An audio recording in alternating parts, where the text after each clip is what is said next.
está la chica de metro. Llegó Michael, Carlos Alberto, Cris, ¿se encuentra ahí?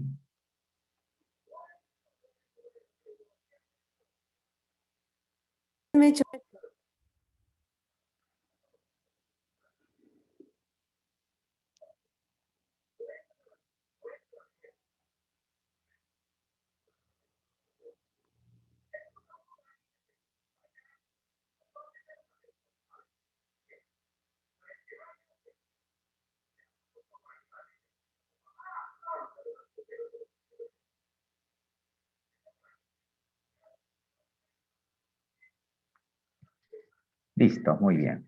Ya, ¿logras ver la separata allí? Sí, ¿no? Hablen. Habla pues, me voy a tomar loncha. Ya, listo. Dice, a ver, es un repaso mix de varios temas. Vamos a ir avanzando y viendo la respuesta, en la cual también espero el aporte de mí.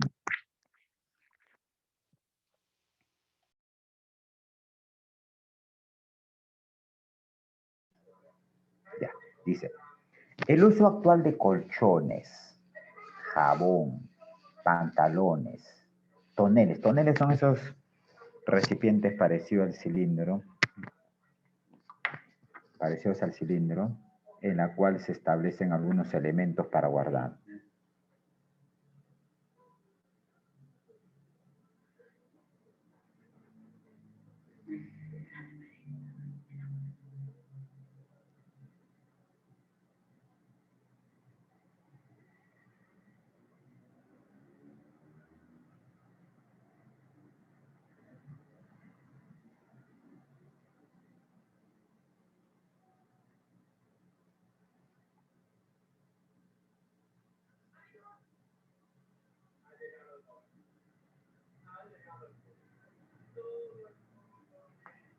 ¿Ya? Entonces, a ver, uso de colchones, jabón, pantalones, toneles, consumo de embutidos constituyen aportes culturales que se heredaron de los bárbaros, griegos, fenicios,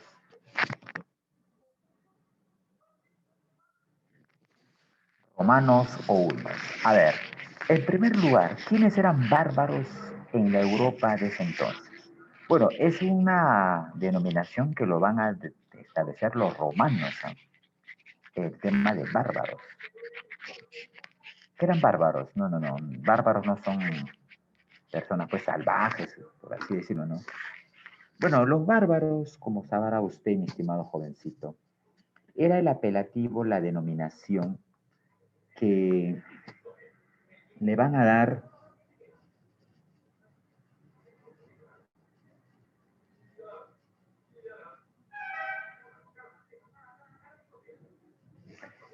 va a ser la denominación que le van a dar los romanos a todos los pueblos extranjeros que vivían fuera de sus dominios, fuera de las fronteras romanas, que tenían cultura distinta, que tenían tradiciones distintas, que tenían también idiosincrasia distinta. ¿Sí? Entonces, acá a ver, pantalones, toneles, consumo de embutidos, va a ser un aporte principalmente de quienes. Mayormente de los fenicios, que van a ser grandes comerciantes. Inclusive los fenicios rivalizaron con los romanos, recordar, ¿no? ¿Recuerdan cuando vimos ese tema?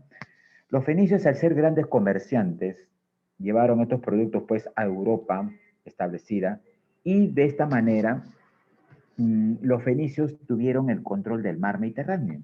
Y en ese entonces pues el Imperio Romano venía desarrollándose en la etapa de la República y al ir desarrollándose en la etapa de la República se enfrentó a estos fenicios por el control de la ciudad de Cartago.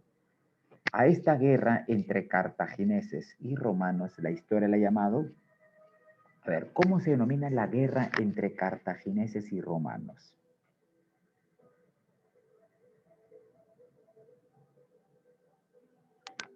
¿Alguna idea?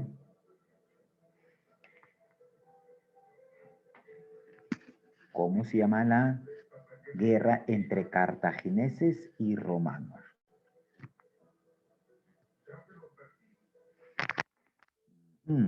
A ver. No. No confundas. La guerra del Peloponeso, mi estimada, es la guerra entre atenienses y espartanos, por el control de las polis griegas. Esa es la guerra del Peloponeso. Es una guerra interna que dividió a Grecia y esto fue aprovechado por Macedonia, que tomó el control total de Grecia. Pero la guerra entre cartagineses, que eran fenicios, y los romanos por el control de las rutas comerciales del mar Mediterráneo se llamaron guerras púnicas, ya, reinas púnicas. A ver, dice, los ostrogodos. Ostrogodos eran bárbaros que provenían de la parte, a ver, oriental de lo que viene el Imperio Romano.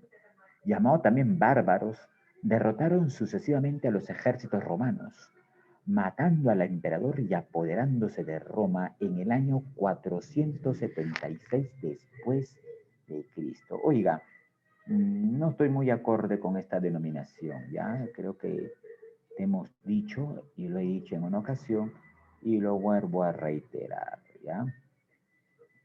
No debe nombrarse, pues, como 476 después de Cristo. ¿Por qué razón? ¿Recuerdas cuando lo expliqué? Hoy se utiliza el término ANE antes de nuestra era, DNE después de nuestra era, que ha sido motivado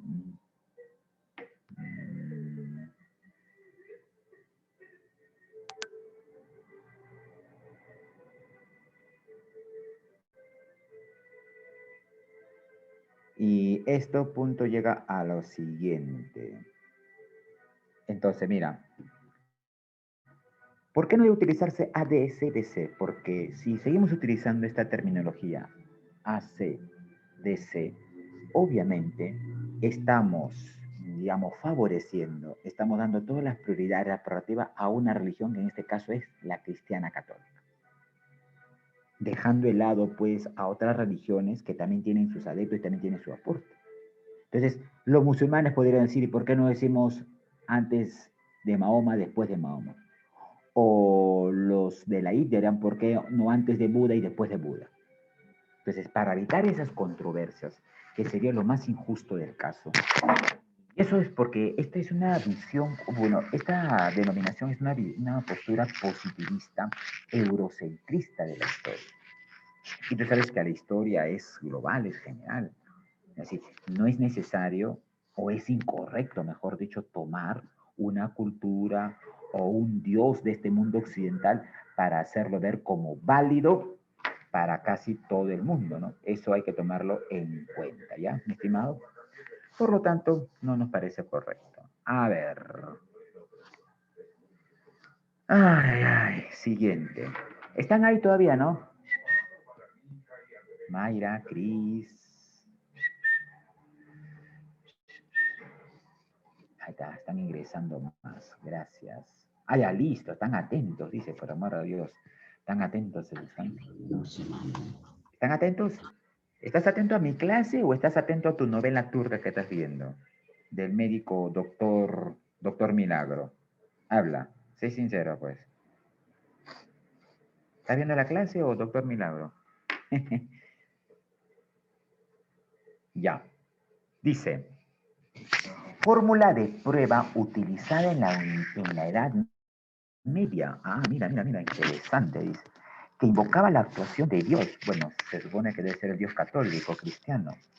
A través del sometimiento del sujeto a una actuación determinada, como podía ser la introducción de la mano en agua o aceite hirviendo, por el amor de Dios.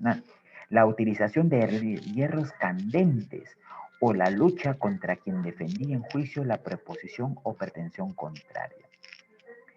El presente texto en cuestión se refiere a las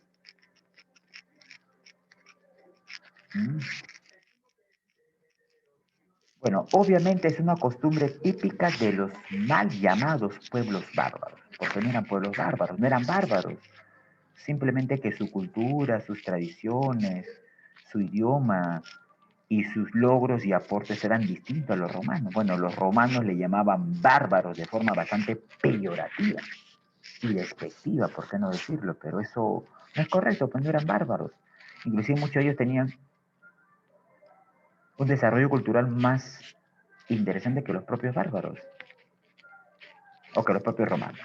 Entonces, mira, este acto, ¿no?, en el cual se invocaba a Dios, metías tu mano en agua caliente y demás, era principalmente, dice, la utilización del hierro caliente, o la lucha contra quien defendía en juicio la proposición o pretensión contraria. Era el fuero juzgo, una costumbre de los pueblos germanos. Hoy la zona de Germania, ¿qué actual país es?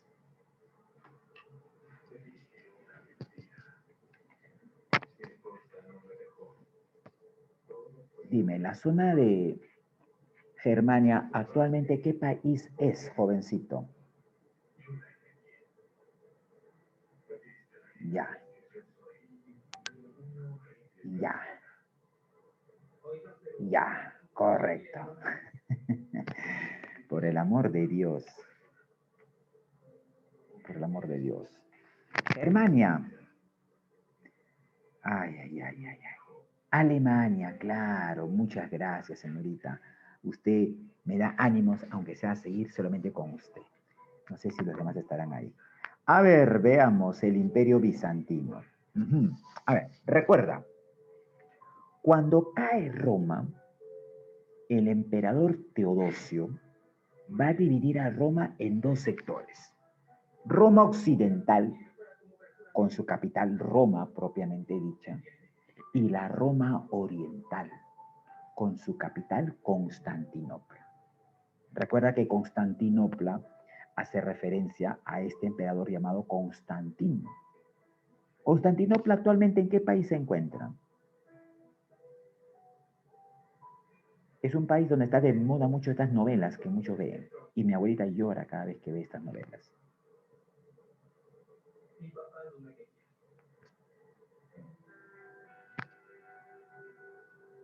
Islandia. No, no es Islandia. Un país en Asia Menor, cuya capital actual es Estambul. Ya te dije todo ya. Turquía, pues, Turquía. Constantinopla hoy se encuentra en Turquía. Hoy ya no se llama Constantinopla, se llama Estambul. Entonces, escúchame, mira la cuestión. Teodosio divide el Imperio Romano en dos. Imperio Romano de Occidente, con su capital Roma, Imperio Romano de Oriente, con su capital Constantinopla, llamada después Bizancio. Pero Roma de Occidente cae por sus propias contradicciones internas. Ahora, un detalle, que te quede bien clarito esto.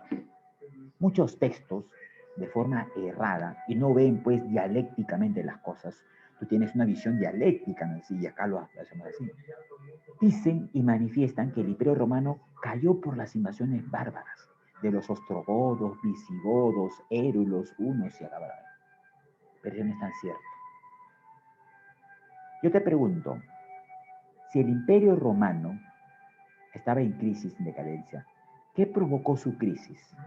¿Sus factores internos o sus factores externos? Su total crisis y derrumbe total del imperio, si lo vemos dialécticamente. ¿Qué es lo determinante? ¿Los factores internos o los factores externos?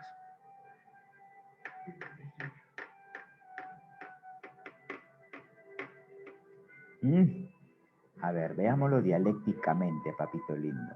Claro, los factores internos. O sea, si vemos dialécticamente, en Roma había una crisis, obvio.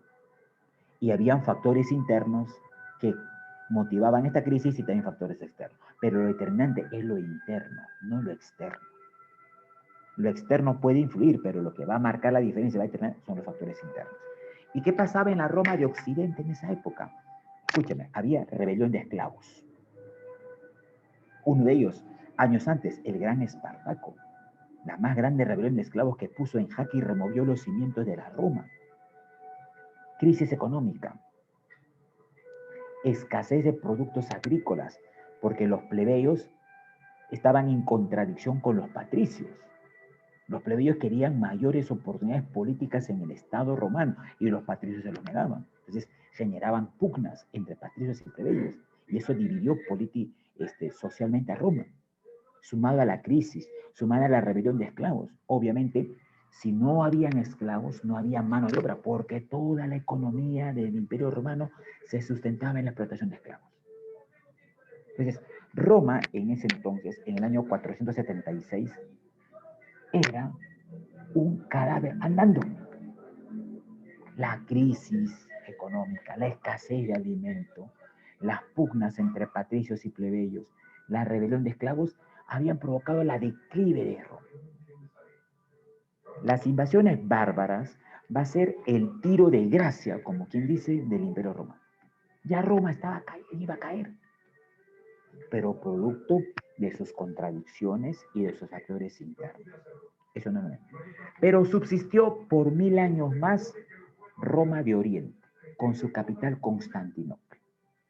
Y años más tarde, Roma de Oriente se convirtió en un imperio que va a durar 1000 años. ¿Cómo se llama ese imperio? El Imperio Bizantino. Entonces, profesor, ¿dónde se origina el Imperio Bizantino? Se origina en la crisis, en la división de Roma, y el Imperio Bizantino formaba o era lo que era anteriormente la Roma de Oriente, cuya capital Constantinopla va a ser el centro del poder económico, político y demás. ¿Ya? Hasta ahí, ¿captaste la idea cómo es que surge el Imperio Bizantino? Que es el origen de la Roma de Oriente, producto de la división que hizo Teodosio en Roma de Occidente y Oriente. Hasta ahí, ¿correcto? Sí, profesor. Excelente. Gracias, Carlos. Muchas gracias. Ya tengo 2 en clase. Muy bien. Gracias, Carlitos. Por usted voy a estar hasta el final, ¿ya? Y por la señorita que me contesta por el chat. Las demás niñas no se siguen viendo sus novelas turcas, creo. Parecen mutuo. Sí se comprende, profesor. Ah, estás ahí, Sandra. Sandrita, ¿eres tú? ¿O estoy alucinando? Soy yo, profesor. Ah, ya, listo. Oye, de repente originado porque estoy con un proceso gripal. He tomado algunos antibióticos y ya llevo algunos días con esto. Espero que solamente sea una gripe. Ya me Agua estoy... de eucalipto, profesor, es bueno. Le hizo daño, profesor, le hizo daño. Sí, estoy dañado. Y ya estoy preocupado porque llevo 3 días así y espero que sea gripe, porque si es lo otro, pucha, ya fui, ya no me verás dictando quizás de aquí en adelante. Pero espero que, como Ajo y dice mi guión. compañero, ahí está. Mi abuela me echó guión con agua de eucalipto. Ya, listo, Un lo voy a tomar. quemadito. Con roncito, ¿no? Ya, poquito nomás, ¿eh? No voy a hacer que... Entonces, ya, listo. Pero también lo puede tostar, profesor. Ah, sí, sí. Mi Con abuela me ha dicho naranja. la naranja, me ha dicho ajo, Naranja, leche. limón, Voy a guión y hacer ajo. eso. Un extracto. Muchas gracias. Hoy en la noche lo hago. Termino la clase, hago esto y a la cama, a ver, vamos a ver cómo amanecemos. Esperemos estar bien. Ya, a ver, muchas gracias en todo caso por tu receta y tu preocupación. Gracias. Ni mi abuela se preocupa más que usted. Bueno, entonces, ese es el Imperio Bizantino, dice. El Imperio Bizantino ha manifestado su cultura ¿en su cultura qué? A ver, el Imperio Bizantino es un imperio que va a ser el sincretismo de varias culturas. El Imperio Bizantino toma aporte de los persas, toma aporte de los judíos, toma aporte de los griegos y toma aporte de los hindús. A eso se llama un sincretismo cultural. Inclusive ellos van a ser católicos y cristianos, pero es un cristianismo ortodoxo, muy distinto al cristianismo que se maneja en Roma, en el Vaticano. Por ejemplo, ellos, los cristianos ortodoxos, el sacerdote no ejerce jerarquía. En el cristianismo ortodoxo, en Grecia, por ejemplo, y en parte Turquía, no se permite que se veneren a las vírgenes o a los santos. En el cristianismo ortodoxo no se permite la representación de Cristo o de Jesús, como quieran llamarlo, como lo hace el cristiano occidental de Roma, que lo representa a Cristo de manera rubia, de tez blanca, ojos claros, mismo actor de Hollywood. ¿Es así? Eso no lo consideran. Inclusive si revisamos los documentos, yo no entiendo, por ejemplo, por qué Cristo tiene esas características. Si Cristo o Jesús, que muchos dicen que vivió o no vivió, vivió en la zona de Palestina y hablaba el arameo, y los arameos en ese entonces tenían tez oscura y cabello ensortijado. Entonces Cristo tendría una tez oscura, es decir, sería afro, pero bueno, una vez más acá el racismo marcado, ¿ya? Entonces, eso era el Imperio Bizantino, la síntesis cultural de varios aportes, persas, hindús, árabes, griegos y hasta los hindús, ¿no? Por lo tanto, ¿cuál sería aquí la clave? Vamos, vamos.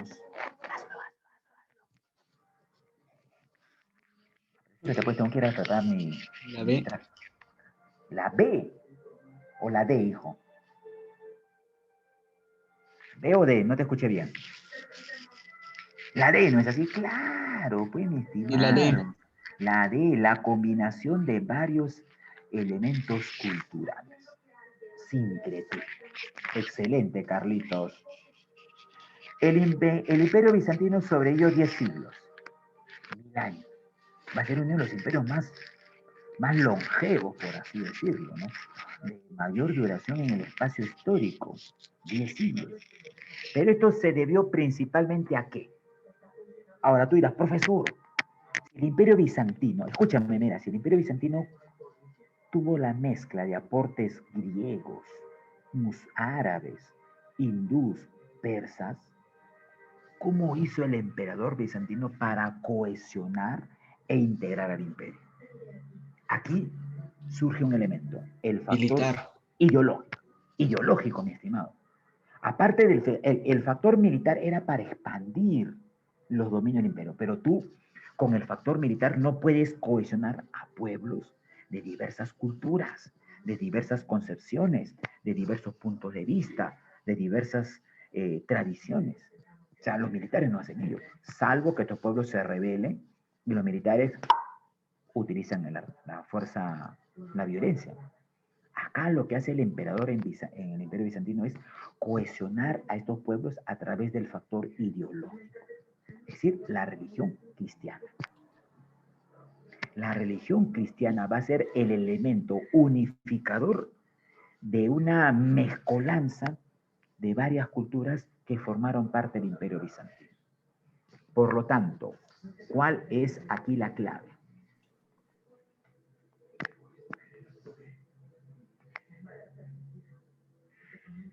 Ya, ¿cómo sobrevivió 10 siglos el Imperio Bizantino?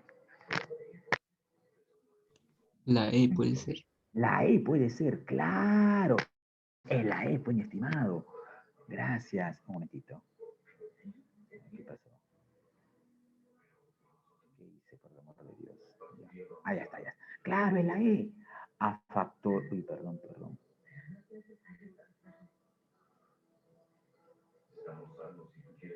Ya. A factores políticos, religiosos, diplomáticos, claro, posición geográfica. Constantinopla, con el pasar del tiempo, se convirtió en la puerta de ingreso entre el mundo occidental al mundo oriental. Siglos más tarde, Constantinopla se convirtió en el punto neurálgico de la famosa ruta de las especias. ¿Recuerdas? ¿Qué eran las especias? Este comercio de la lejana India, de la lejana China, de la lejana Japón. ¿Y qué eran las especies? Canela, clavo de olor, nuez moscada, azafrán y otros productos más. Oye, no te miento, siglo XII, siglo XI, en Europa se pagaba por canela, por clavo de olor, por azafrán, más caro que el oro. Y Constantinopla se convirtió en ese centro, un centro político, un centro por su posición geográfica. El emperador utilizaba la diplomacia. ¿Saben qué es la diplomacia, no? Dice, quiero ser diplomático, pero puede serlo, claro. ¿Qué es ser diplomático? ¿Cómo se utiliza la Alguien diplomacia? reconocido. Ya, a ver, la diplomacia, mi estimado, tiene que ver con las relaciones exteriores. Si yo tengo un imperio y sé que en cualquier momento otros pueblos pueden invadir acá mi imperio, aplico pues la diplomacia. Un momentito. ¿Y en qué consiste esta? Consiste pues en establecer relaciones fraternas, amenas, consensuadas con tus vecinos externos. Y los bizantinos aplicaron ello. Entonces, es por esa razón que duró 1000 años. ¿Y cuándo cae el imperio bizantino entonces, profesor? Ah, interesante, 1453, cuando es invadido por los turcos maometanos. Y los turcos maometanos ponen un candado a la ruta entre Occidente y Oriente y piden el pago, una especie de un peaje, cosa que los comerciantes europeos se negaron a pagar. ¿Y qué hicieron los comerciantes europeos? Bueno, en este caso portugueses y españoles. Buscaron rutas alternas hacia las Indias Orientales. Uno de ellos fue Cristóbal Colón, pues. Pero Cristóbal Colón estaba navegando supuestamente a las Indias Orientales y ¿con quién chocó? ¿Con el Titanic? No, no chocó con el Titanic. ¿Con qué chocó Colón en su supuesta ruta hacia las Indias Orientales? Habla, ¿con quién chocó Colón? ¿Con una combi chosicana? No, con América, claro, pues, con América. Y él siempre pensó que estaba en las Indias Orientales, cosa que Murió tuvo sin un saber que tráfico. había descubierto América. Exacto, claro. Entonces, date cuenta, en eso se convirtió Bizancio. Oye, excelente, vamos avanzando bien. Así me gusta que participes. Ya. Pasemos a la sexta. Ajá, acerca de los árabes. Interesante hablar de los árabes. Recordar que la religión de los árabes es el Islam. Si el Islam es su religión, ¿cómo se llama el dios árabe? Por cierto, el Islam es una religión monoteísta. ¿Eh? El dios musulmán, el dios del Islam, ¿cómo se llama? ¿Cómo se denomina?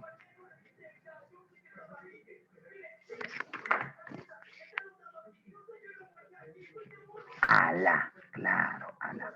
El Islam, religión del mundo árabe, creada por... Oye, el Islam tiene mucho el cristianismo.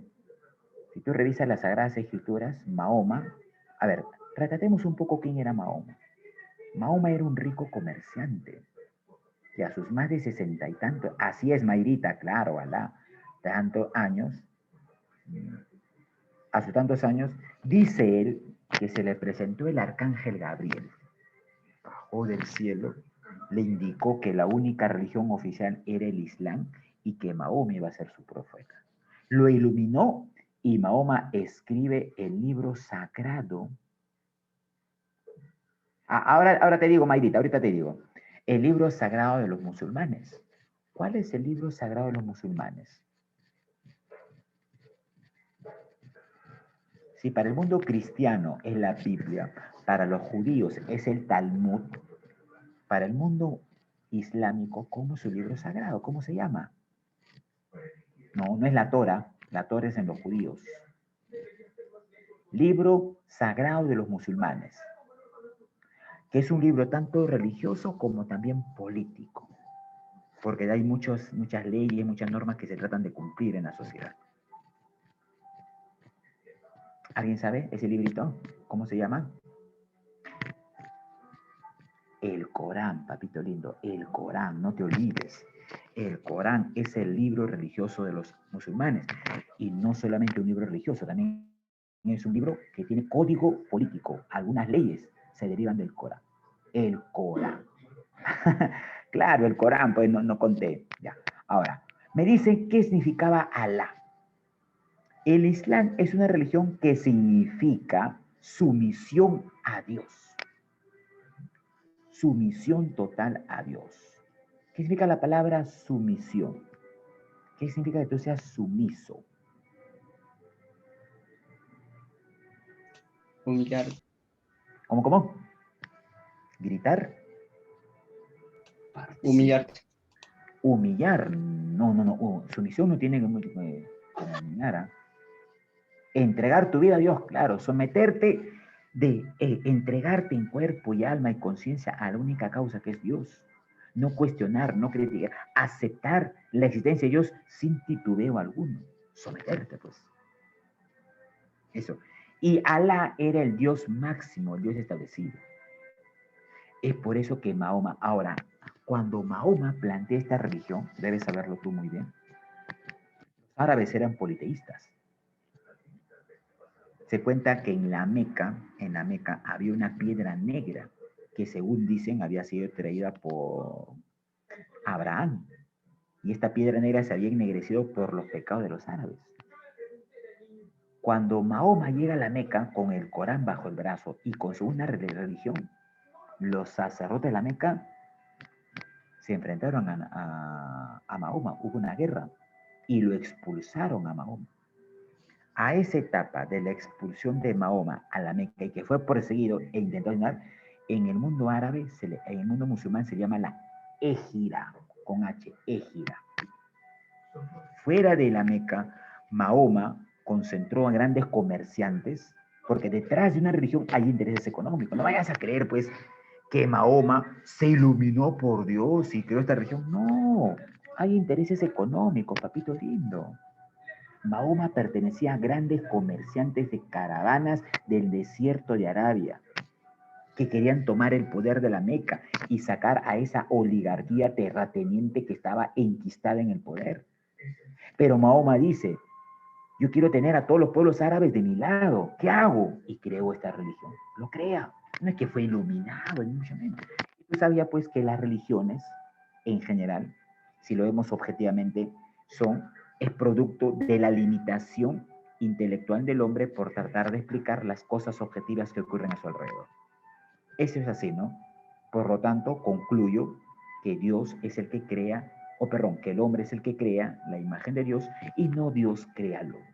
Creo que hasta ahí estamos bien, ¿no? Y Mahoma es el claro ejemplo de ello. Organiza a estos comerciantes y forma un poderoso ejército. Les dice que la religión es el Islam, que Dios es Alá, el Corán, y una guerra civil. Y lograron vencer. Tomaron el control de la Meca. Los sacerdotes antiguos fueron muertos, fueron expulsados, y a partir de ahí, Mahoma, gracias al Islam, logró unir a todos los pueblos árabes. Por eso que la religión tiene ese fundamento.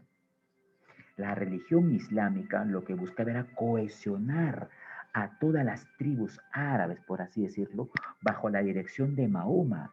¿Y quién estaba detrás de Mahoma? Los grandes comerciantes de las caravanas del desierto de Arabia, que querían tomar el poder para iniciar su expansión. Y lo hacen. Una vez que Mahoma cohesiona, ¿qué hace? Bueno, muere Mahoma, no es eterno tampoco Mahoma, le sigue su yerno Ali, y Ali establece los califatos. Pero antes de morir, Mahoma había planteado lo siguiente. Dentro del Corán hay un elemento que le llaman el yihad.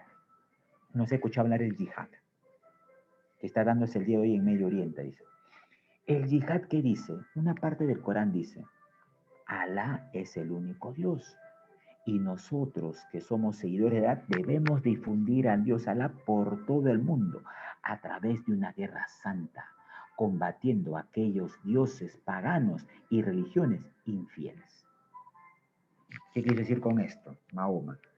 Que una vez cohesionados los árabes, era momento de expandirse, crecer territorialmente para crecer económicamente. Y lo hacen. El yihad, esta supuesta guerra santa, lo que buscó era expandir los dominios árabes para tener más tierras, más siervos, más esclavos, más riqueza.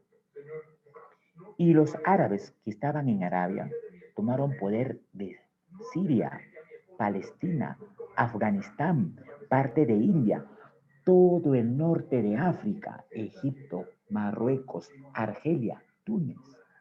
Y como tomaron todo el norte de África, también controlaron España y Portugal. Sí, el imperio árabe fue gigantesco. Mira, Medio Oriente, Siria, Palestina, Afganistán, Irak, Irán, norte de África, Egipto, Túnez, Argelia, Marruecos, Portugal y España, principalmente España. España fue tomada por los árabes. ¿Sabías eso, no? ¿Sabías eso? Que los árabes tomaron el control de España por 7 siglos. Entonces pregunta, si los árabes tomaron el control de España por 7 siglos, ¿la cultura española era propiamente española o tenía elementos culturales árabes? ¿Qué crees tú?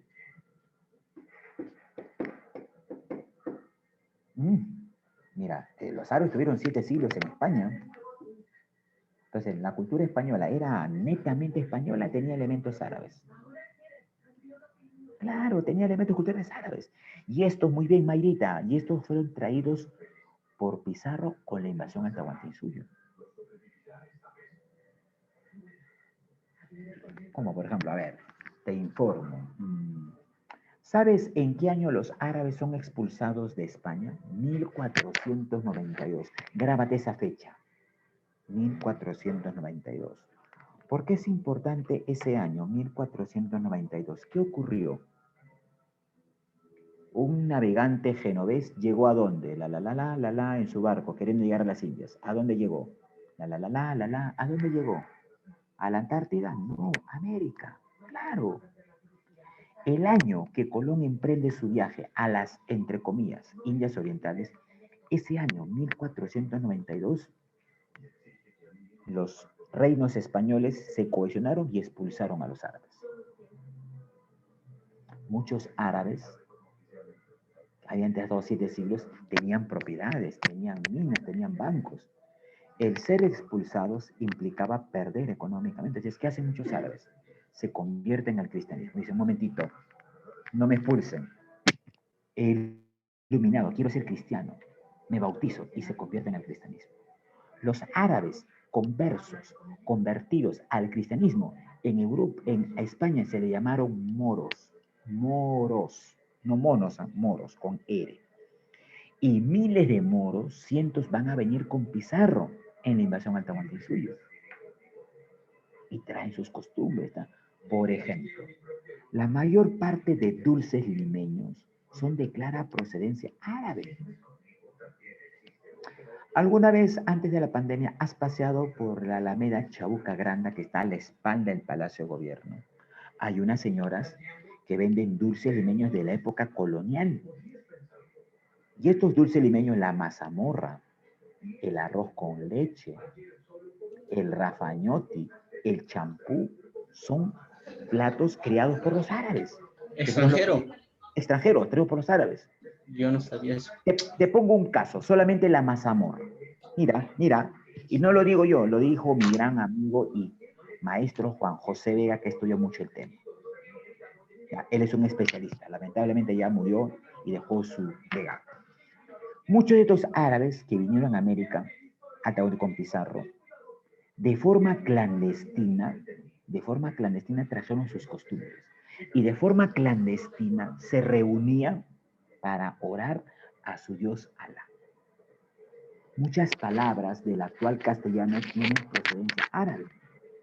En el castellano, casi todas las palabras que tienen prefijo al son de procedencia árabe. Almíbar, alacena, almanaque y otras son de procedencia árabe. Hasta inclusive mi propio nombre tiene dicha procedencia árabe. Y eso me lo dijo mi abuelo hace años antes que fuera al otro mundo. ¿Qué es lo que ocurre? A ver, por ejemplo, la palabra ojalá. ¿Sabes qué significa la palabra ojalá? Que tengo entendido, en lenguaje es una interjección que representa un estado de ánimo. ¿Qué es ojalá? ¿Qué significa ojalá? Dice, ojalá ingrese al examen de admisión. Ojalá mi enamorada se acuerde hoy de mi cumpleaños. Ojalá el profesor de historia no falte mañana. ¿Qué quiere decir ojalá? ¿Cómo lo entiendes ojalá?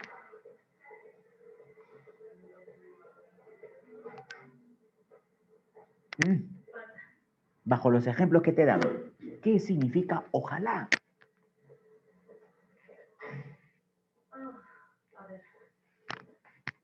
A ver, ¿qué significa? Como un deseo, quizás, tal vez, quisiera que suceda. ¿no? Esa palabra ojalá, que hoy está en el castellano y está en la RAE, es árabe. Cuando estos moros, recuerda, los moros eran aquellos árabes que se habían convertido al cristianismo en España. Vinieron con Pizarro, camuflados con otros nombres. de manera clandestina hacían sus cultos para adorarla. Y decían pues en esta voz, oh Alá. Esta palabra, oh Alá, fue luego popularizada, se le cambió la H por la J y hoy hablamos el ojalá. Y en estas ceremonias clandestinas donde los moros aún seguían rindiendo culto a Alá, ellos fabricaban o cocinaban una mezcla de maíz, el maíz nuestro, que es autóctono, con la chancaca, con la canela, con el clavo de olor que trajeron de Oriente y demás, y generaron una masa a la cual ellos llamaron la masa mora, es decir, masa de maíz hecha por los moros que venían de España. Así se llama el plato. Pero con el correr del tiempo, esta palabra fue tergiversándose en el argot popular y le llamaron masa mora. Inclusive le pusieron la Z y la doble. ¿Me dejo entender? Entonces, hoy, los dulces típicos limeños, los picarones, el rafañotti, el champú, el arroz con leche, la mazamorra, son creación de la tradición árabe, de estos moros que vinieron con los invasores españoles y se adecuaron al contexto y a nuestra cultura. ¿Me dejo entender? Entonces, ese es un ejemplo típico de que nuestra cultura no solamente pues es andina, no solamente también tiene elementos hispanos, sino también tiene algunos matices árabes. ¿Me he dejado entender, mi estimado? ¿O no? Sí, profesor. Ah, ya, entonces ya sabes. Entonces, es por eso que nuestra cultura es ello. Profesor, más ejemplos de la procedencia árabe. Ya, a ver. ¿Alguna vez has leído las tradiciones de Ricardo Palma? Ricardo Palma es un tradicionalista que habla mucho de la época virreinal. Y en la época virreinal se muestran muchos estos elementos árabes. Hay una tradición de Ricardo Palma que habla de la tapada limeña.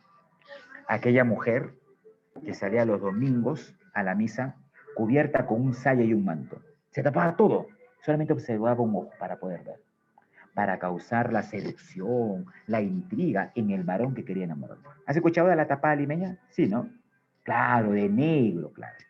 Ese ejemplo de la tapada limeña no es propio de nuestra cultura, es de los árabes.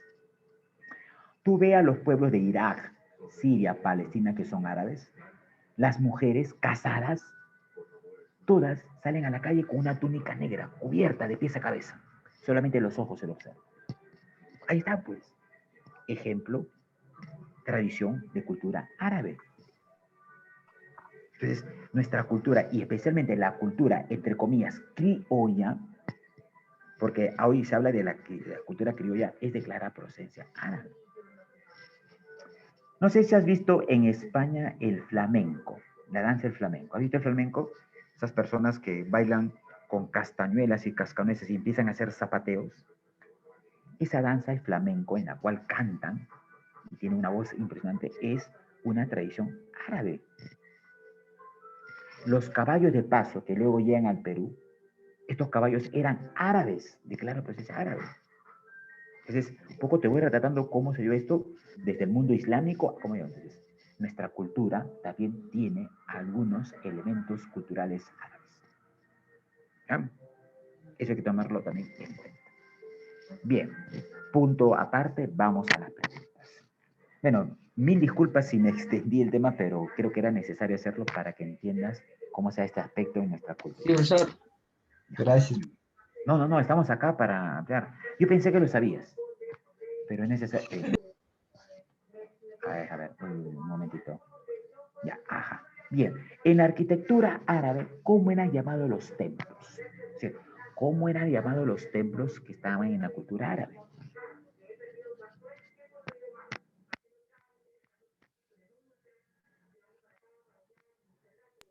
¿La sé? Donde los árabes iban a rezar. Las mezquitas, ¿ya? Las mezquitas. A ver, un detalle. Te decía que el Corán, aparte de ser un libro religioso, es un libro civil y político.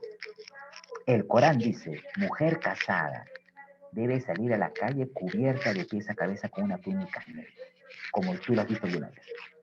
Y dice el Corán, pobre, Pobre de aquella mujer que muestre las muñecas o los tobillos a un hombre que no es su marido. El Corán dice que esa mujer debe morir apedreada por el pueblo. Y ocurre. La apedrean hasta matarla. Por eso que esta ley o esta cultura y esta religión es muy machista. Se permite que el gran jeque árabe pueda tener su harén. ¿Saben qué es un harén? ¿No es así? ¿Saben qué es un harén? Harén, los grandes señores árabes tienen harén. ¿Sabes qué es un harén? A ver, el harén es el conjunto de tus esposas. Si tú eres un gran jeque árabe, puedes tener 5, 6, 30, 40, 60, 80. Y todas ellas son vigiladas y controladas por los eunucos, que son las personas, varones, que cuidan ellos. ¿Y sabes por qué le llaman eunucos? ¿Qué significa la palabra eunuco? Castrados a estas personas que van a ser guardianes del harén del jeque árabe. Requisito principal, plum, amputarle el pene. Y juntamente con los testículos. Pues, oye, ¿por qué le amputaban el pene? Bueno, por obvias razones, pues, ¿no? Si va a ser el jefe o el, digamos, el guardián de sus esposas, debían amputarle ellos. Acá termino. Hay algunas tradiciones que cuentan que cuando el jeque árabe está almorzando con su harén de esposas y quiere lanzar un esputo a la parte externa, sus esposas, estas señoritas, mujeres, se pelean entre ellas para colocar la mano y recibir el esputo y tragárselo inmediatamente, en signo de sumisión, obediencia y preferencia. Niñas que están acá presentes, si te explico esto, ¿te casarías alguna vez con un jeque árabe que te puede dar todo? Manan. Oye, qué terrible, ¿no? Tragarte el esputo. Pero eso en el mundo árabe es normal. Entonces, por eso muchos dicen que la cultura árabe, la cultura musulmana, es una de las más machistas y una de las que más relega.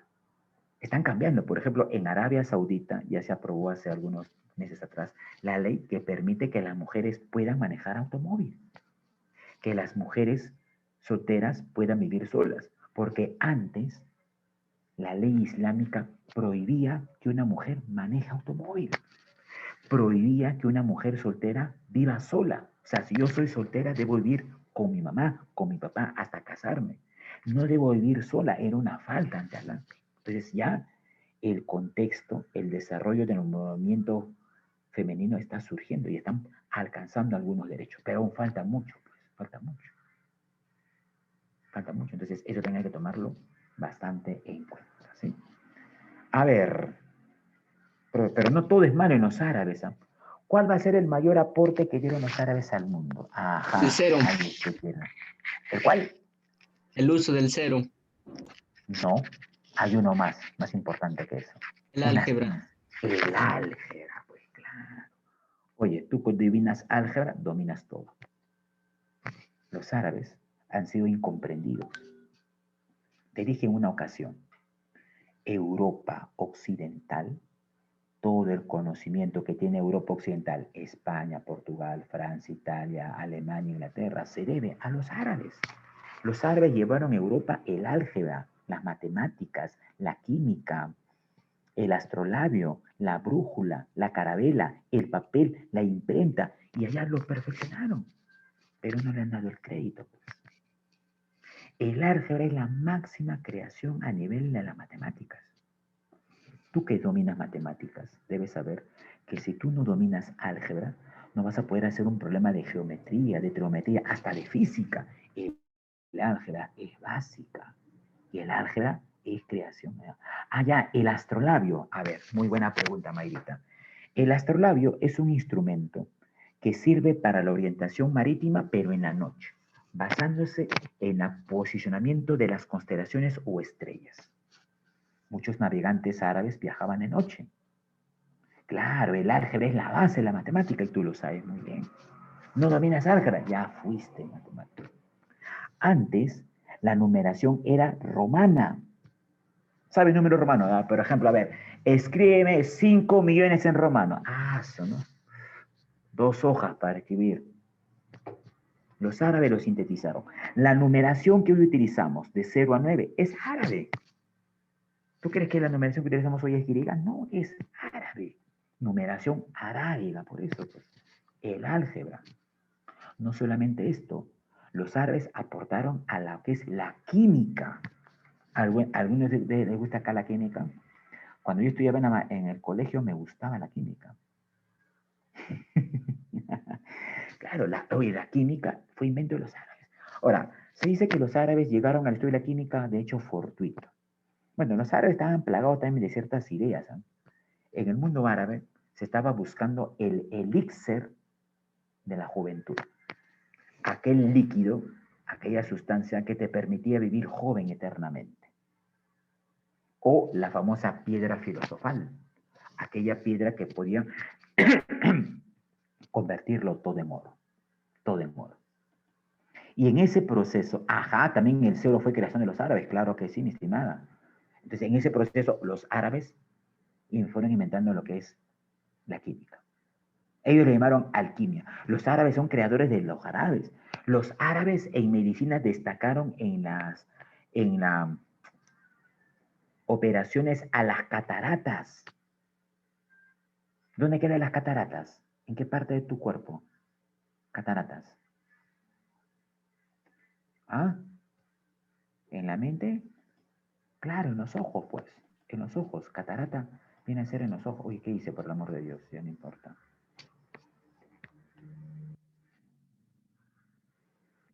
Entonces, ahora también los árabes han destacado mucho en lo que es la literatura.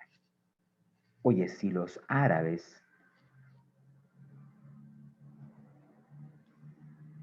¿Qué dice? Ya, no importa. Si los árabes escribieran novelas, fácilmente ganarían el premio Nobel. La máxima creación de la literatura árabe, mi estimado, es este librito que está ahí. Las 1001 noches. ¿Lo has leído alguna vez? A mí me leían de niño y me gustaba mucho. De niño, pero ahora no mucho, ¿no? Porque es bastante subjetivo. ¿Han leído Las 1001 noches? Claro, ese es un libro. ¿De qué trata, Son? No lo he leído. A ver, más o menos ya, más o menos, te cuento más o menos. El sultán había sido vejado por su esposa Sherezade. Entonces, el sultán ordena que Sherezade muera porque había afectado la honra de un sultán. ¿Cómo era posible que una mujer engañe al varón? ¿No? Sherezade era una esposa, porque en los jeques árabes tienen esposas voluntarias y esposas mandadas por los padres. Es así que Sherezade le propone algo al sultán. Le propone cautivarlo con cada historia, cada noche, para alargar su sentencia. Y Sherezade le cuenta una serie de cuentos que lo va entrelazando uno con otro. O sea, no termina el cuento y a mitad del cuento cuenta otro. Y lo hace con sumo detalle, en la cual quedó impresionado el sultán. Todo este proceso duró 1000 más una noche. Por eso se llaman las 1001 noches. Y es ahí donde Sherezade cuenta estos cuentos de Sinbad el marino, Alí Baba y los 40 congresistas. Alí Baba y los 40 ladrones. Aunque entre los dos no hay mucha diferencia, ¿no? Sinbad el marino, Aladino y la lámpara maravillosa. ¿Han leído esos cuentos? Son pues de una noche. Entonces, tienen una gran... Y si tú te pones a leer estos cuentos, te cautivan y te transportan a otro mundo mágico, además, obviamente muy subjetivo, pero de que tenía imaginación, lo tenían. Pues. Entonces, esto hay que tomarlo en cuenta. Los árabes. Entonces, Europa no fuera lo que es hoy sin el aporte cultural de los árabes. Lamentablemente, una vez más te digo, no le damos el crédito. O el mundo occidental no le da el crédito a los árabes. ¿Ya? Bien, a ver, punto siguiente. Señalar las afirmaciones correctas. A ver, te decía, acá dice yihad. A ver si recuerdas. Lo expliqué, ¿eh? Quiero ver cómo está tu memoria. ¿Qué es el yihad? En la tradición árabe. ¿Qué era el yihad? Ya ves, tienes memoria peor que la de mi abuela.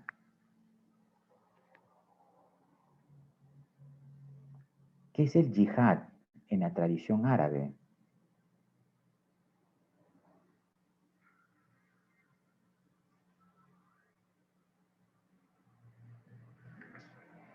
Era la Guerra Santa. Era difundir el Islam a todo confín del mundo, con la razón o con la fuerza. Y eso se planteaba en una guerra santa. Por eso que los árabes se lanzaron a la conquista de gran parte de Asia, del norte de África y de España. ¿Ya? Ese es el yihad, no te olvides. ¿Eh? A ver, el templo principal es la Kaaba en la ciudad de Meca, ¿cierto? La Kaaba, la piedra negra. Por ejemplo, los musulmanes consideran que Jesús es un profeta. Oye, en la tradición musulmana, en el Corán aparece Jesús, pero como un profeta. Al igual que en los judíos a Jesús lo consideran un profeta. Por ejemplo, los judíos, ellos están esperando la llegada del Hijo de Dios, del Mesías, para redimir los pecados de los judíos, cosa que en el mundo cristiano el Mesías ya llegó. Murió, crucificó, resucitó al tercer día y todo la parafernalia que algunos quizás ya sepan. Entonces, uno es correcto. La égira marca el inicio del año calendario musulmán. A ver, lo expliqué también. ¿Qué era la égira? O la egira, mejor dicho.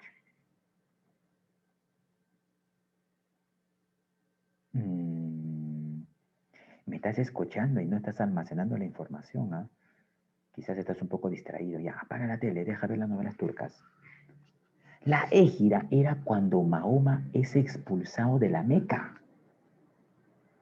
Y a partir de ahí, ese es el año 1 del calendario musulmán. Si en el mundo cristiano el nacimiento de Cristo marca el inicio de toda la etapa, en el mundo musulmán la expulsión de Mahoma al desierto por parte de los sacerdotes de la Meca marca el inicio del año musulmán, la égira. Eso también es correcto. 1 es correcto, 2 es correcto. Según la tradición, Mahoma recibió el Corán de manera recitada del mismísimo arcángel Gabriel. Correcto. Y este arcángel Gabriel luego aparece en la tradición cristiana, anunciándole a María que había concebido por el Espíritu Santo y toda esa cuestión que tú ya correctamente sabes, ¿no es así? La D, a ver, vamos a ver si es la D, puede ser, ¿ah? Ya. En cuanto al arte, no podían representar al profeta en formas humanas, ¿cierto? Oye, tú vas a los templos árabes, todos tienen figuras geométricas, no se puede representar nada. La 4, correcta. 5, los grandes representantes de la filosofía fueron Avicena y Averroes, correcto. Avicena y Averroes fueron sus principales representantes en la filosofía. Entonces la E, todos. Ah, todas, pues, como dice mi abuelita, todas son... Ajá, oye. No es Todex. Muy bien. Así es, mi estimado. Exacto, Mayrita, muy bien así. Mayrita está atenta, ya apagó la tele, Mayrita. ¿Sigues, Mayra, ahí presente? ¿Qué has tomado de lonche, Mayra? Dame ideas. Aún no tomas lonche, tampoco no tomo lonche yo. Terminé esto y tengo que preparar lonche. Ya, a ver. Dice, en la sociedad europea, a ver, en la sociedad europea, por el amor. Sí, tampoco he cenado yo. ¿Eh? Terminamos y a cenar, ¿ya? Creo que voy a calentar lo que sobró en el almuerzo nada más. Sí, quizás eso, mi estimada. Ya, a ver. En la sociedad europea, los señores feudales estaban obligados a... ¿Así? A ver, ¿quién era el señor feudal? Era la máxima autoridad del señor feudal. Tenía poder económico, político, civil, militar. Tenía como propiedad el feudo, sometía a los vasallos y a los siervos, ¿no es así? Por lo tanto, ¿a qué estaba obligado el señor feudal? La C dice, proteger a sus vasallos. Claro, Sí, profesor, lo sé. claro. Muy bien, la C. No hay otra, pues, mi estimado. A ver, recordemos un poco el feudalismo. ¿Quiénes eran los vasallos? ¿Cuál es la diferencia entre un vasallo y un siervo en el sistema feudal? Apresúrate antes que me desmaye con tantas medicinas que he tomado y nada me ha hecho daño. Claro, los vasallos son servidores del señor feudal, eran sus caballeros. Era la persona que le iba a brindar, jurar fidelidad y apoyarlo en toda guerra que el señor feudal iba a tener. ¿Es así? Y si este vasallo cumplía adecuada función, el señor feudal lo recompensaba con tierras y le daba títulos nobiliarios, conde, duque, marqués. Eran los nobles, pues la nobleza, por así decirlo. ¿Y quiénes eran siervos?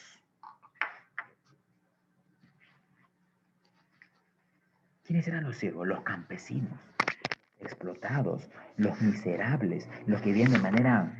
Ellos debían pagar impuesto al señor feudal, debían pagar diezmo a la Iglesia Católica. Todo el sistema feudal se basó en la explotación económica sobre el siervo. ¿Eh? Muy bien. Entonces, el señor feudal estaba obligado a proteger a su vasallo y el vasallo le rendía fidelidad, le rendía lealtad, iba a ser su fiel escudero en las guerras que el señor feudal podía establecer con otros señores feudales. Porque en esos años los señores feudales, uno de sus pasatiempos era la guerra. ¿Para qué? Para conseguir más feudos, para conseguir más tierras, para conseguir más siervos, que era el sustento económico. Y obviamente el señor feudal no se iba a poner pues la coraza, la armadura y la espada. No, ¿quién iba a hacerlo? Su vasallo. ¿No es así? Entonces era una relación feudo-vasallática, se le llama. Feudo-vasallática. ¿Ya? Muy bien, mis estimados jovencitos. Excelente. Ajá, a ver. Ya, dice, por el amor de Dios. Ya, me queda así, me queda media hora todavía. Sí lo hacemos. Dice, consecuencia del proceso de expansión realizado por Carlomagno. Pregunta, Carlomagno, personaje de qué suceso, hecho, nación, pueblo, imperio va a ser representante de Carlomagno? ¿De qué imperio?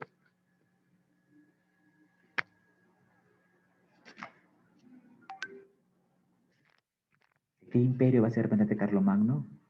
¿Del imperio azteca? Claro, no. Del imperio carolingio, mi estimada.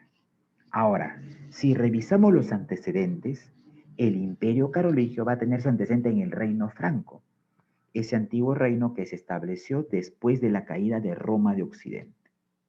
El reino franco fue evolucionando con Clodoveo, luego llega Pipino el Breve y se establece el imperio carolingio. El imperio carolingio trató de restablecer el imperio romano y buscó la alianza de la Iglesia Católica, en este caso del Papa. A tal punto que Carlomagno, cuando toma el poder, crea los estados pontificios. Un estado feudal donde iba a ejercer su gobierno, ¿quién? La máxima autoridad del catolicismo en la tierra. ¿Quién es?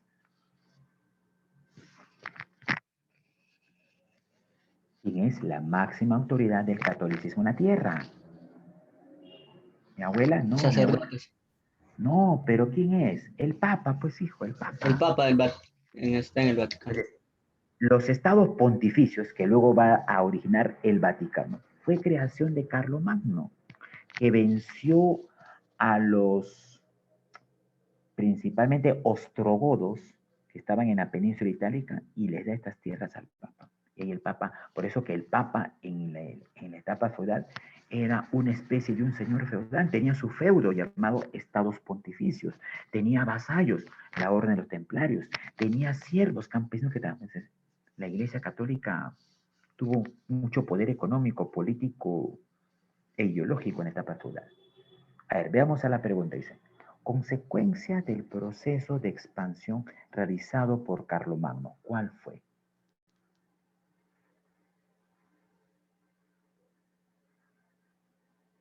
Consecuencia del proceso de expansión que hace Carlomagno en todo su imperio. Acá la única es esta, pues. La conversión al cristianismo de sus pueblos conquistados. Carlomagno conquista parte de España, parte de Suiza, parte de Alemania, parte de Italia. Entonces, como eran pueblos que tenían distintas concepciones y formas de vida, los trata de cohesionar al convertirlos al cristianismo. Algo similar a lo que hizo el imperio incaico, pues, ¿no? Que tenía varias etnias. Entonces, y yo también lo voy a te voy dando un adelanto, una primicia. ¿Quién habla? Esta mi persona, este humilde servidor. Hemos realizado junto con el municipio de Chosica, por el Bicentenario, una serie de videos donde quien habla analiza el proceso histórico de nuestro país. Desde la caída del Tahuantinsuyo, pasando por la rebelión de Tupac Amaru, rebeliones indígenas, proclamación de independencia, papeles de San Martín y Bolívar, son una serie de casi 16 videos que van a empezar a pasarlo a partir de este lunes en el Facebook del municipio de Chosica. Si estás interesado, trata de verlo. Estamos dándole una óptica crítica al proceso de la historia y sobre todo generando el plus, el valor a los pueblos indígenas que fueron realmente los partícipes en el proceso de independencia. ¿Ya? Tengo el primer video. De repente, no sé si de repente, si tienes un número WhatsApp, te lo puedo enviar. Es un video prueba, pero los videos oficiales se van a lanzar a partir del día lunes. Entonces, si quieres ver ello y quieres ser parte de este proyecto, les mando el link. No, pero tú ingresas directamente al Facebook, pones ahí página oficial del municipio de Lurigancho Chosica y ahí va a salir. Sale una serie de páginas y ahí sale elementos del Bicentenario y ahí están los vídeos que van a estar. Me han informado que a partir del día lunes se van a emitir. ¿Ya? A mí me lo han dado, pero yo por una cuestión que hemos firmado un contrato con el municipio no puedo hacerlo público, ¿no? O sea, yo no puedo porque ese es trabajo del municipio. Yo he aportado mi parte intelectual. La edición, el montaje, lo han hecho las chicas y los jóvenes del área técnica del municipio, que por cierto ha salido muy bonito el trabajo. ¿Ya? El taller se llama Taller de Conversatorio por el Bicentenario, así se llama. Entonces, hay que esperar nomás. A partir del lunes, yo les comunico, como el lunes voy a tener clase con el martes con ustedes, de repente, o voy a colocar el link voy a colocarlo en el... Ya, el link se lo mando a Nicole, ¿ya? Que ella maneja el grupo de los profesores. Entonces ahí lo mandamos el link y para que lo puedan rever ustedes y lo puedan ver, ¿ya? Si es posible, ahora voy a mandar el video prueba. Hay un video prueba que hemos hecho, entonces en la cual hemos editado ello. Y es por esa razón, mi estimado jovencito, que quien habla ha estado faltando en algunas ocasiones. No es fácil hacer ello.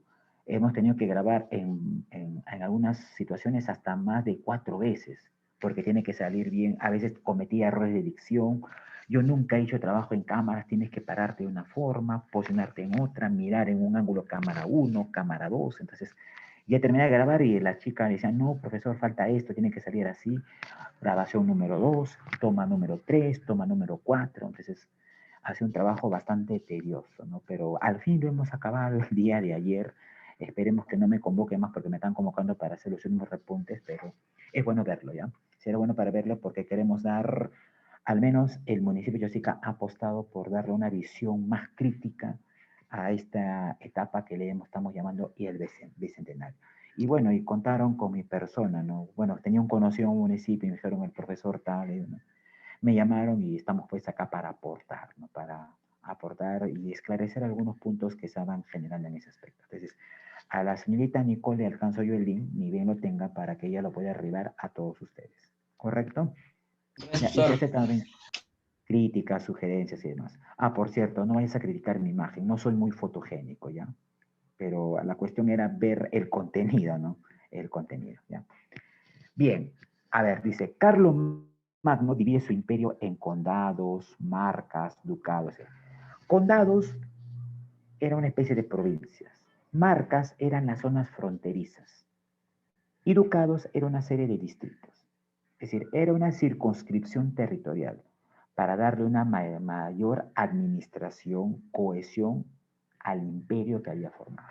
Entonces, ¿para qué el señor Carlomagno divide en condados, marquesados y ducados su imperio? ¿Para qué?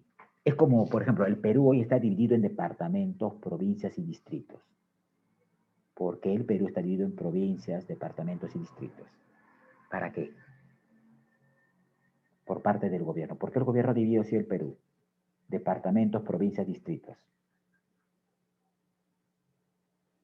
Algo similar hizo Carlomagno, pues como su imperio era grande, va a dividir en condados para darle una mayor administración política y unidad al imperio. Por lo tanto, ¿cuál sería la clave, papito lindo? Vamos, apresúrate, me estoy enfriando, quiero tomar café.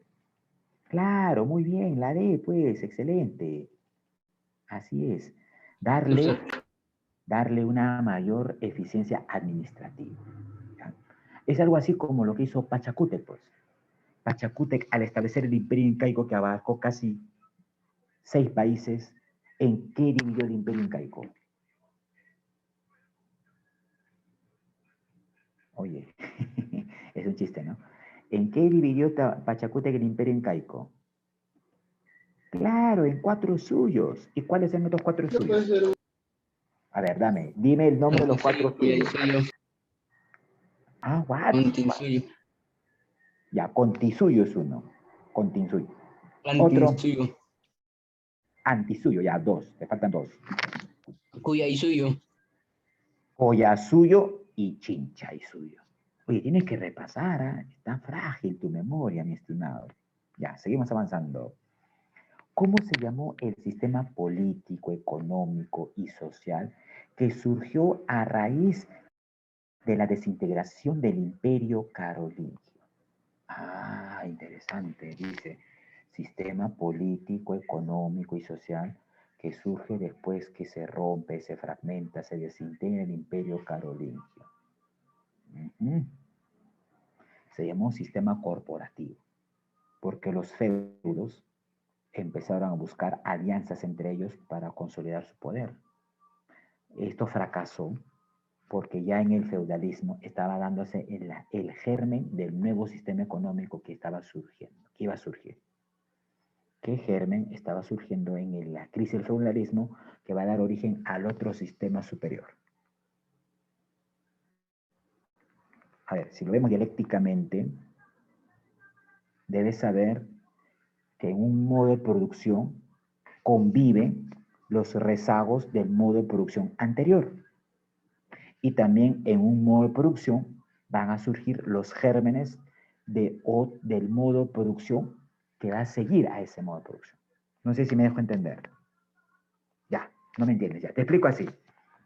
El feudalismo estaba en decadencia. Producto de eso fue que el imperio carolingio cayó. Entonces, en esa crisis del feudalismo que estaba yendo hacia pique, estaba surgiendo el germen de otro modo de producción. ¿Qué germen estaba surgiendo en la crisis del sistema feudal? ¿De qué modo de producción me estoy refiriendo? ¿Qué modo de producción viene después del feudalismo, papito lindo?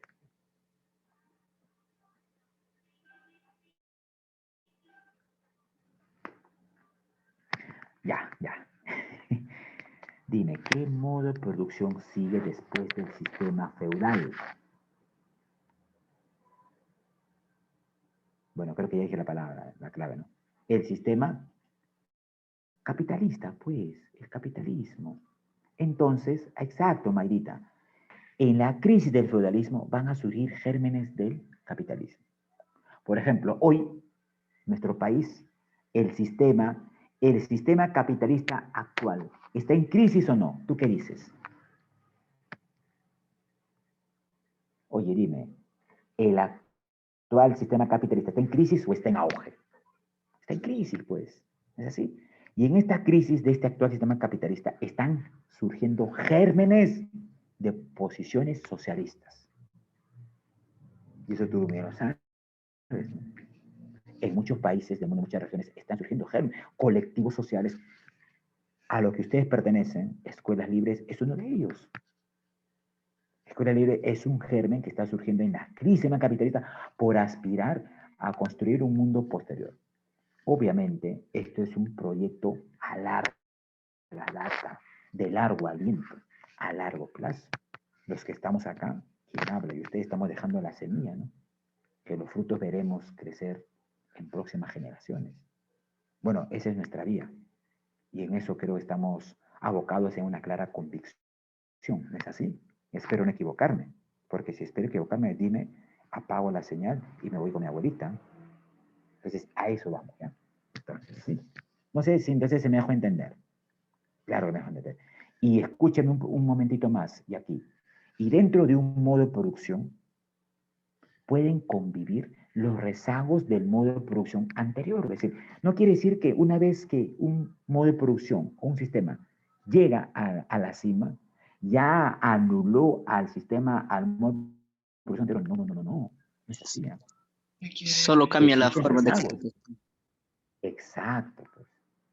Por ejemplo, hoy, en pleno siglo XXI, en el Perú hay rezagos de elementos feudales. Obviamente no con tu señor feudal, con su castillo, con su armadura. No, no, no, no, pues no. Es otra la forma, como dice mi amigo Carlos Alberto. Vas a las haciendas de Ica, que producen espárragos para exportar. Las personas que están trabajando ahí trabajan con salarios miserables, de sol a sol. Son una especie de nuevos siervos en un sistema capitalista. Y el grupo Ugón, que no es tan Ugón, por así decirlo, es uno de los grupos económicos que ha tomado posesión de la mayor parte de esas tierras. Hoy, y aunque no lo creas, en nuestro país se está dando un nuevo proceso de concentración de tierras en manos de grandes empresas poderosas. Y esto podríamos hacerlo ver como nuevos personajes feudales. Por eso te decía, revise el libro del señor Francisco Durán, Los nuevos dueños económicos del Perú. Ahí lo relata él, que se está dando un nuevo proceso de latifundismo en el Perú en pleno siglo XXI, en plena época del imperialismo. ¿Esto qué te dice? Que en el Perú aún existen remanentes o rezagos feudales, Sí, profesor. matizados en otra forma. ¿Me dejo entender? Ahora sí me entendiste. Sí, profesor. Excelente. Sí, profesor. Entonces, por eso, una vez más, revise este librito, Los nuevos dueños económicos del Perú, del personaje Francisco Durán, que habla de ello, ¿eh? Del grupo Hugo, te habla del grupo Gloria, del grupo Cartavio, que concentran hoy tierras en la costa de Lambayeque, La Libertad.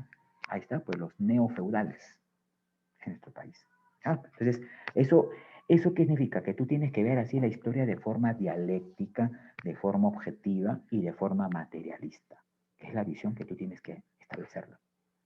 Si no, pues vas a hacer simplemente historietas y eso es lo que no se quiere, ¿no es así? Nicole, hoy por la noche te mando el link del primer video para que se lo mandes a los chicos, ¿ya? De una pequeña introducción que hemos hecho para que un poco vayan empapándose y vayan viendo cómo es la visión que hemos apuntado en este proyecto, ¿ya? Que proyecto que ha sido, espero que sea el último porque nunca más vuelvo a hacer trabajos en cámara. Oye, qué tedioso es, ¿eh? Hacer varias tomas, pasar otra vez. Basta que uno te equivocas en una letra, en una idea, había que hacer todo de nuevo. Y eso era bien tedioso, ¿eh? Es bastante tedioso, ni más vuelvo a hacer este tipo de videos. Pero sí, va a estar interesante, dice. Ya, espero. Entonces, al final de la clase mando el link del primer video a la señorita Mayra para que ella lo colectivice entre ustedes. Y bueno, pues acepto sus sugerencias, sus críticas, porque no es un trabajo acabado. También hay errores, no hay errores. Tampoco soy perfecto, pues no aspiro a serlo. Ya. Sí, profesor. Bien, seguimos, mi estimado, seguimos. A ver, nos quedan 20 minutitos, sí, lo hacemos, ya. El reino de Carlomagno, recuerda que el reino de Carlomagno va a ser el imperio carolingio. ¿Ya? Eso, dale, con todo, papito. Ah, ya. Gracias, Mayra, por tus palabras. Tú, mi abuela, mi hijo y mi esposa me han sido las únicas personas que han mandado aliento en estos vídeos. ¿Ya? El reino de Carlomagno significó para Europa que, fácil. Te dije que Carlomagno, ¿a quién favoreció? Al Papa. Y le va a dar los estados pontificios, lo que se convirtió en el feudo del Papa. Entonces, ¿qué significó el imperio carlomagno para Europa? Bajo lo que te acabo de explicar. Ya salió ahí en la clase, ya salió, de cajón, ya está allá. Dime, ¿qué clave es? Sí. Claro, muy bien, estimado, la convivencia con la iglesia romana. Oye, Carlomagno era muy hábil, decía. Si yo quiero tomar el imperio, tengo que tener el control ideológico de los siervos, de las masas. ¿Y cómo yo logro el control ideológico? Con la religión católica. Claro, ¿no? Porque la religión católica le decía al siervo, resígnate. Si tú eres miserable, padeces injusticia, eres explotado, resígnate, porque cuando mueras alcanzarás el paraíso. Ahí tendrás justicia, ahí tendrás bienes materiales, ahí tendrás dicha y felicidad. Oye, y funcionaba, pues. Por eso que el campesino se resignaba. Pero pregunta, ¿esta postura de la iglesia era objetiva, era científica? O sea, ya me resigno. No. Obviamente no tiene fundamento, pues, ¿no? Claro, lo utilizaban para manipular a la pueblo, para tener el control ideológico. Por eso, el control ideológico dentro de un Estado, de un sistema, es esencial, es básico. Lo que hace hoy la prensa, pues, ¿no? ¿Has visto esta prensa mediática, oportunista, revista? Maneja, pues, ¿no? ¿Has visto lo que han desinformado, lo que está ocurriendo en Cuba? Que no es tan cierto. Obviamente Cuba tiene dificultades, ¿cierto? Pero tiene muchos logros. Pero ya la prensa, manejada por el grupo comenzado, ha despotricado en contra de Cuba y la ha hecho ver como el mismo infierno. Y Cuba tampoco no es el mismo infierno. Pues. Entonces, y la gente cree eso, pues, ¿no? Entonces, por eso que no. Profesor, pero ¿qué de la gente, Escucho. o sea, su misma gente que hablan, que están diciendo por varios medios, por redes sociales, y diciendo de lo que está pasando, que no hay abasto para, la gente se está muriendo por COVID, que no quieren recibir ayuda del extranjero para vacunas, Oye, medicinas? lo dudo, ¿ah? Como te digo, Cuba tendrá errores, no será un régimen socialista, obviamente, es cierto, pero tiene muchos logros. Cuba tiene el mejor sistema de salud de toda Latinoamérica, a tal punto, y eso lo puedes ver en las redes sociales, hay personas de Norteamérica que van a Cuba a tratarse médicamente. Cuba ya ha tratado el cáncer de muchos elementos que en otros países no se da. Cáncer al útero, cáncer al seno. En Cuba son cero el porcentaje. No, profe, me refiero al COVID, Entonces, decían personas que no había vacunas para COVID y no quieren recibir ayuda del extranjero. bueno, entonces hay que ver cuál es la fuente para escudriñar, porque también hay diversas. Si es fuente CNN, no le creas. Bueno, la fuente CNN es fuente del imperialismo norteamericano, ¿no? Entonces, pero yo te digo, Cuba tiene problemas, pero lo que no me ha gustado es que han satanizado lo que viene pasando en Cuba. Se han dicho que en Cuba todo está mal. Y tampoco la situación es así, ¿eh? Tampoco la situación es así. Ya, a ver, pasemos a la siguiente. Fácil, ya, esta sí es cachanga, cachanga, como dice mi abuela. Más fácil que la tabla de Luna. ¿En qué se sustenta el feudalismo? Ya, sorpréndeme. Ah, ya salió ya. Fácil, pues. Para que el sistema feudal exista, ¿a quién hay que explotar? ¿Quién genera la riqueza económica? Siervos, El siervo. Pues claro, no hay otra. Cachanga, ¿ves? ¿Sí o no? Sencillo, ¿es? El siervo, pues. Claro, porque el siervo, la explotación, la riqueza económica genera el siervo, sustenta a los vasallos, sustenta al señor feudal, encima sustenta a la iglesia católica. Y qué terrible, ¿no? Pobre siervo. Ahí está, pues, ahí está, es ello. En la Edad Media, también llamada feudalismo, la tasa es una especie de un impuesto, ¿ya? Que los debían pagar al señor feudal por usar el molino, la prensa del vino, el horno y los puentes. Se llamaba banalidad. ¿Quiénes pagaban este impuesto? Que era obligatorio, por cierto. los siervos. Era obligatorio, profesor, su pago, ya que Claro. de ellos se Ya, mantenían. exacto, preciosa linda. Pero ¿quiénes pagaban? ¿Qué sector social pagaba estos impuestos al señor feudal? Los lacayos, los cortesanos, los esclavos, los campesinos. ¿Quiénes? Mi abuelita, ¿quiénes? Los campesinos, pues. Campesinos, profesor. Siervos. Claro, exacto, mi estimado. Ellos eran exacto, claro que sí. los que trabajaban ahí, y cómo fue una forma de trabajar. Claro, si un campesino quería pasar por un puente para ir a otro lugar, debía pagar este impuesto al señor feudal. Si un campesino quería utilizar el molino para moler sus granos de trigo y hacer harina, tenía que pedir permiso e impuesto al señor feudal. O sea, el sometimiento era total sobre el campesino. Pues, ¿no? No tenía casi derecho a nada, ni siquiera a la Eran tierra, porque, demasiado explotados. claro, la tierra que estaba el campesino era tierra del señor feudal. Le había dado una pequeña parcela para que coloque su casa a cambio de que trabaje sus inmensas tierras de forma gratuita. Pues es terrible. Pues, ¿no? Encima la Iglesia Católica le cobraba impuestos, el diezmo, por ejemplo. Si tu hijo quería que tenía que ser bautizado en la primera comunión, la Iglesia te cobraba otro impuesto. O sea, era terrible. Y más adelante, paga las indulgencias, que es el perdón de mí. O sea, los campesinos y los siervos eran el sector sobreexplotado, por así decirlo. Listo. A ver, seguimos avanzando, mi estimado. Nos quedan 10 minutitos. Durante el feudalismo, el juramento de fidelidad se realizaba en una ceremonia llamada ajá. ¿Quién jura fidelidad en el feudalismo? No es el enamorado, tampoco tu enamorada. El juramento de fidelidad lo hace el vasallo. El vasallo. Entonces, el vasallo, había una ceremonia donde el vasallo le besaba la mano, donde estaba el anillo del señor feudal, y luego le besaba la mejilla, en clara alusión de servirle y serle fiel en todos los conflictos, en todas las guerras, en todos los, digamos, situaciones de invasión que tuviera el señor feudal con otros feudos. Pero, ¿cómo se llamaba esa ceremonia? Eso es lo que te pide la pregunta. La D, investidura. ¿Seguro? ¿Investidura? No, no es investidura, mi estimada. Ah, Tampoco, no es vasallaje, es homenaje. ¿Cómo estamos, Cris? ¿Todo bien? Investidura. Es homenaje. ¿Ya? A ver, ¿qué era la investidura? No te confundas. La investidura era una ceremonia donde el señor feudal le entregaba tierras y propiedades al vasallo en mérito a que había ganado guerras en favor del señor feudal. Y de esta manera el vasallo pasaba a convertirse algo así como un pequeño o minúsculo señor feudal. Le daba tierras y le daba siervos. En cambio, el homenaje es la ceremonia de juramento, donde el vasallo se arrodillaba, besaba la mano y el anillo del señor feudal y le besaba la mejilla.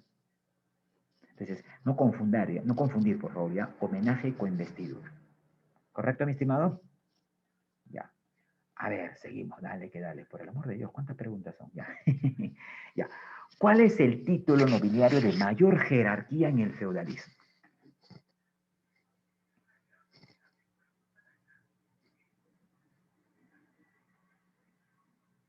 El título de conde. Conde. conde. El título de conde. Luego estaba el de marqués, luego estaba el de barón y demás. Por eso que los vasallos aspiraban a tener este título, ser llamados condes, duques, marqueses. En la Edad Media, el sistema de dependencia personal comprometía al vasallo a través de qué. Ya, fácil, ya salió ya. Ya, de la pregunta anterior nada más.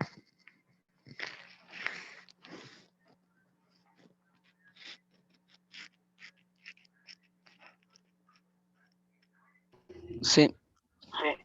Claro, chévere, bacán, del homenaje y la fidelidad. Claro, pues. Una relación de dependencia. Ya, esta es cachanga, otra cachanga. En la sociedad feudal, la educación y la cultura estuvo a cargo y en manos de quién. Sí. Ya, este es fácil, cachanga. Claro, muy bien, los clérigos, los sacerdotes, la Iglesia Católica. Pregunté, ¿por qué? A ver, y acá trato de cerrar esto. ¿Por qué razón la Iglesia, los clérigos, controlaban la educación, controlaban las universidades? La religión. Para imponer su ideología, pues como dicen, ¿no? La escolástica, evitar la crítica, Por eso que acá en las universidades se enseñaba teología.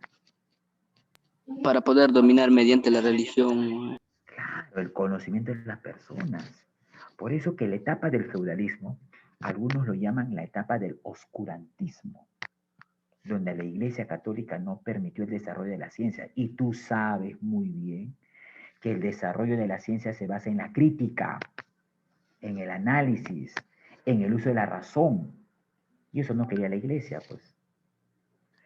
Eso no quería la Iglesia. Por eso que la Iglesia manejaba la educación, controlaba la educación, limitaba la crítica, el análisis. Exacto, muy bien, claro que sí, Mayra. Exacto, lo que usted dice es correcto. A ver, mira, esperemos que esto nunca te pase a ti, 21. Esperemos que nunca te pase, digo.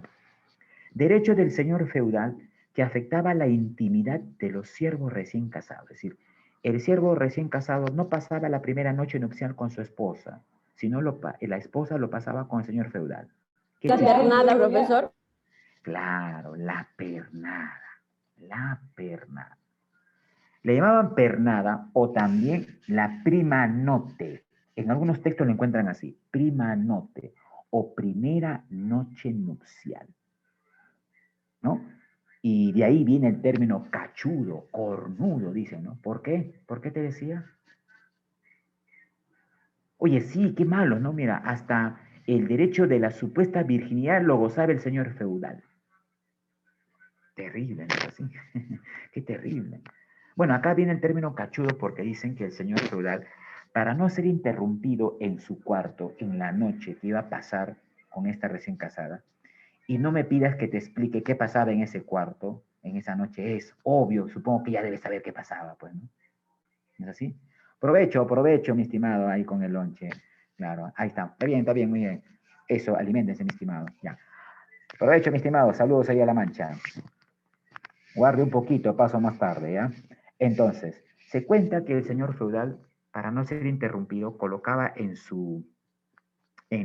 la puerta de su vivienda, de su habitación, la cabeza de un alce, o sea, la cabeza de un venado, y luego cuando la mujer al día siguiente iba vejada a la comunidad, a su aldea, la gente le llamaba, pues, ha sido coronado o ha sido cornudo o cachudo.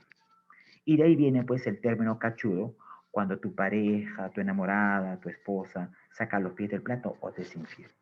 Espero no has pasado por esta experiencia aún, no, todavía no. Ya, esperemos que no pases, ¿eh? Sería bastante ingrato a tus intereses.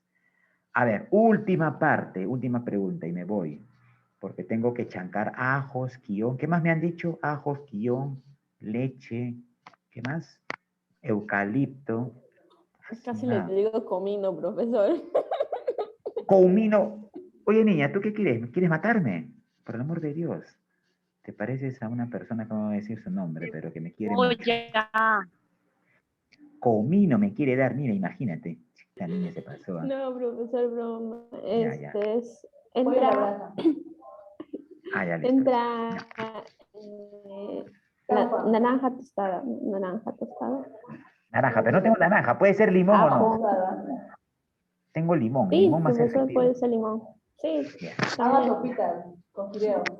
Limón tostado, guión, ajo. Listo, ya. Todo eso voy a tomar de Y así, profesor. Si no me sano y si me intoxico con eso, tú vas a ser la culpable. Si me intoxico, tú vas a ser la culpable. Y eucalipto. Eucalipto, ya. Listo, ya. Última pregunta y Algo redondeamos natural, el puede bolo. morder. Ya, a ver, dice, última pregunta, escúchame, dice. Las cruzadas fueron guerras religiosas que emprendieron, a ver, supuestamente las cruzadas, digo supuestamente porque eso fue así, era una guerra. Perdón, las cruzadas fueron guerras religiosas que emprendieron los cristianos contra los musulmanes. A ver, cuando aparecen las cruzadas, la Iglesia Católica y los señores feudales promueven esta guerra. ¿Por qué? Porque a la Iglesia Católica se le iluminó supuestamente el foquito diciendo que debían recuperar Tierra Santa. Y la Tierra Santa o el Sacro Sepulcro Jerusalén estaba en manos pues de los musulmanes. Obviamente, la Iglesia va a decir que esta es una guerra santa. ¿Por qué? Porque había que recuperar esa tierra que estaba en manos de los infieles, de los herejes que eran los musulmanes. Ahora, en esta guerra el Papa no debe ir a pelear. Los arzobispos, los obispos no van a ir a pelear. ¿A quiénes mandan? A los vasallos, a los siervos. Pero le dice un momentito, tú vas a ir a pelear por la causa de Dios. Y cuando mueras, que es probable que mueras en la guerra, tu alma irá directamente ¿a dónde? Al paraíso, pues.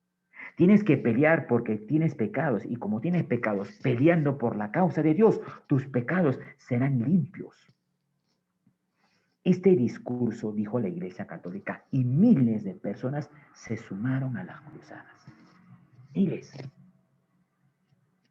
Entonces, en el final de cuentas, ¿tú crees que las cruzadas, el objetivo era tomar Tierra Santa? No. ¿Sabes qué buscaba la Iglesia Católica y los señores feudales?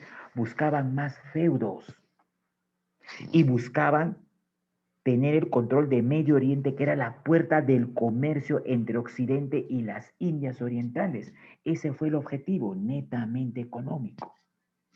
Tú sabes muy bien que una guerra tiene una causa ideológica o económica. Jovencito, una guerra tiene una económica ideológica. Mayormente se da por economía, profesor, pero también por ideología. Claro. Entonces estaría en duda. Pero ¿cuál es lo determinante, pues, para mi estimada jovencita? Economía. Economía. Económica. Económico, pues. Pero acá hicieron creer que la guerra tenía matices ideológicos. Y además, y eso no es lo adecuado, pues, ¿no? Eso no es lo adecuado. Entonces, date cuenta, bajo ese enfoque, cómo se manejaba ello. Por lo tanto, ¡ay, mi madre! Por lo tanto, ¿cuál sería la clave ahí? En esta pregunta 23.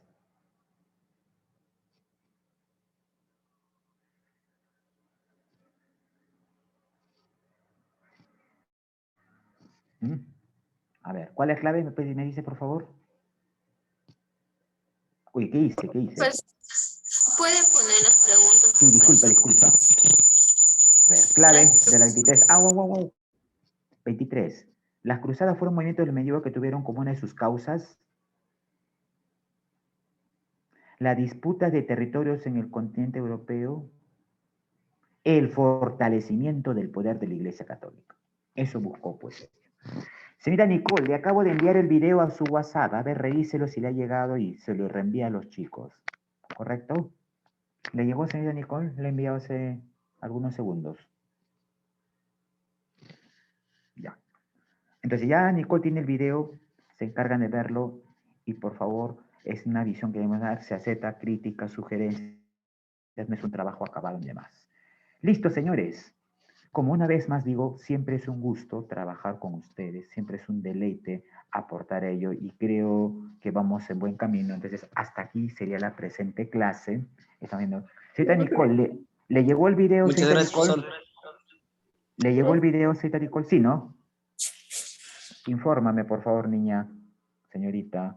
¿Sí le llegó? No te vayas, profe.